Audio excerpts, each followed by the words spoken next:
हाल ही में लंदन में गांधी वॉक्स यानी गांधी यात्रा की शुरुआत की गई। महीने में एक बार होने वाली इस यात्रा में पर्यटकों और महात्मा गांधी के जीवन में रुचि रखने वालों को लंदन की उन जगहों पर ले जाया जाएगा जहां उन्होंने अपने विद्यार्थी जीवन के 3 साल बिताए।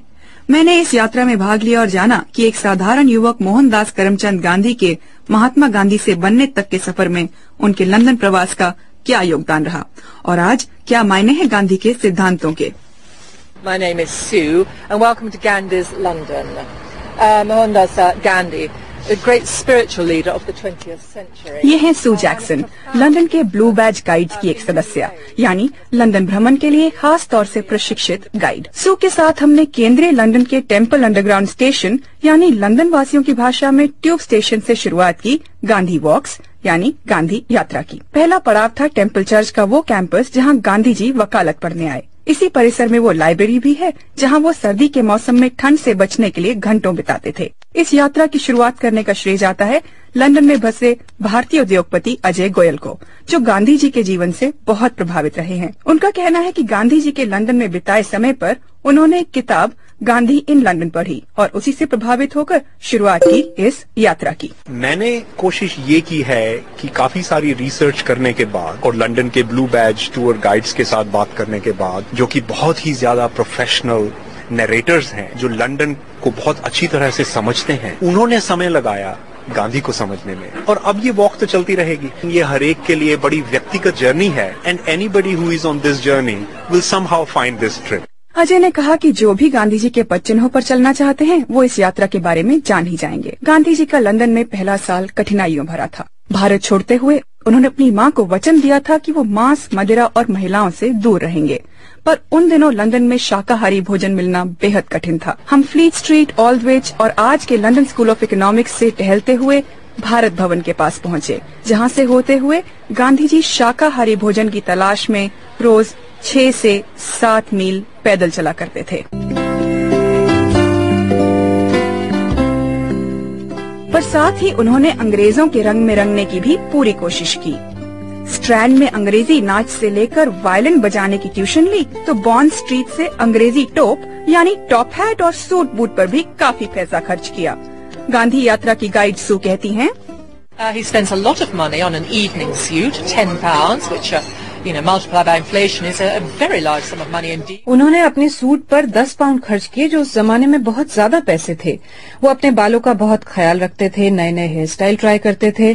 उनके आसपास के कुछ लोगों का मानना था कि वो बहुत शौकीन थे। वो वही सब चीजें करते थे जो आमतौर पर उस उम्र के लड़के करते हैं, जैसे कि फैशन। अपने पहनावे का भी वो बहुत ध्यान रखते थे। इसी यात्रा में शामिल मरिया का कहना है कि इस अनुभव से उन्हें गांधी के जीवन के शुरुआती सालों को बेहतर रूप से समझने में मदद मिली है। Well, I was surprised to learn that Gandhi had been a normal person before he evolved into this spiritual. मुझे ये जानकर हैरानी हुई कि गांधी महात्मा बनने से पहले एक साधारण व्यक्ति थे।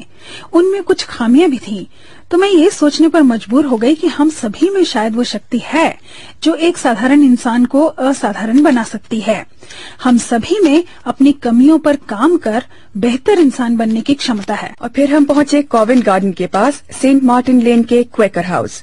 गांधी जी के शौक 1 साल बाद ही कम होने लगे और इसी क्वेकर हाउस में उनका परिचय हुआ थियोसॉफी यानी ब्रह्म विज्ञान के माध्यम से मैडम ब्लवात्स्की और एनी बेसेंट से, और यहीं से शुरू हुई उनकी आध्यात्म यात्रा। वैष्णव जन तो तेरे कहिए पीड़ पराए जाने रे।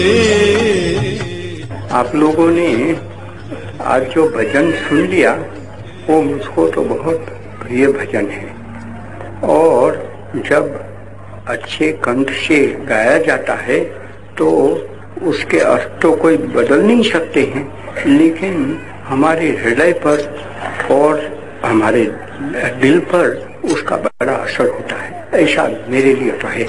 जी हाँ, आपने ठीक पहचाना, ये आवाज बापू की ही थी। मई 1946 में दिल्ली में एक प्रार्थना सभा को संबोधित करते हुए। पर आज के समाज में गांधी जी के मूल्यों, उनके सिद्धांतों का क्या मायना रह गया है? इस यात्रा में शामिल संजय। जिस एरिया से ये वॉक निकली है, जो चीजें हमने जगह देखी है, वो जगह मैंने पहले 8-10 बार तो कम से कम उस एरिया से मैं निकला हूँ पिछले 4-5 साल में। बट आज हर चीज नए ढंग से और नए नजरिए से देखने को मिली। गांधी का जो सिद्धांत और उनकी जो अहिंसा का संदेश उस जमाने में था, वो आज 60 साल के बाद दोबारा रेलेवेंट हो गया है। बिकॉज इतनी हिंसा चारों तरफ, हमारे आतंकवाद, हिंसा सब चल रहा है। हिंसा से जितना हम लोग भयभीत हैं, उस सारे दृष्टिकोण में हमें नए तरीके से, नई दिशाओं से गांधी की फिलॉसफी और उनके सिद्धांत और अहिंसावाद के चीजों के ऊपर दोबारा से सोचना होगा और उन्हें दोबारा से इम्प्लीमेंट करना होगा। अमेरिका से आए रॉब गांधी से बचपन से ही प्रभावित रहे हैं और उन्हें इस बात की भी खुशी है कि आज भारतीय सिनेमा ने भी उनके सिद्धांतों को नए रूप में लोगों के सामने रखा है। It's interesting. We just saw a movie in New York, Lage Rao Munnabai. In this movie, the main protagonist, he was hallucinating about. मैंने कुछ समय पहले न्यूयॉर्क में लगे रहो मुन्ना भाई फिल्म देखी, जिसमें ये दिखाया गया है कि कैसे इस फिल्म के हीरो को बुराई से लड़ने में गांधी जी मदद करते हैं और कैसे अगर कोई आपके साथ अन्याय कर रहा है तो अहिंसा के रास्ते पर चलकर भी आप उसे सही राह दिखा सकते हैं। ऐनक पहने लाठी पकड़े चलते थे वो शान से, जालिम कांपे थर थर थर थर सुनकर उनका नाम रे।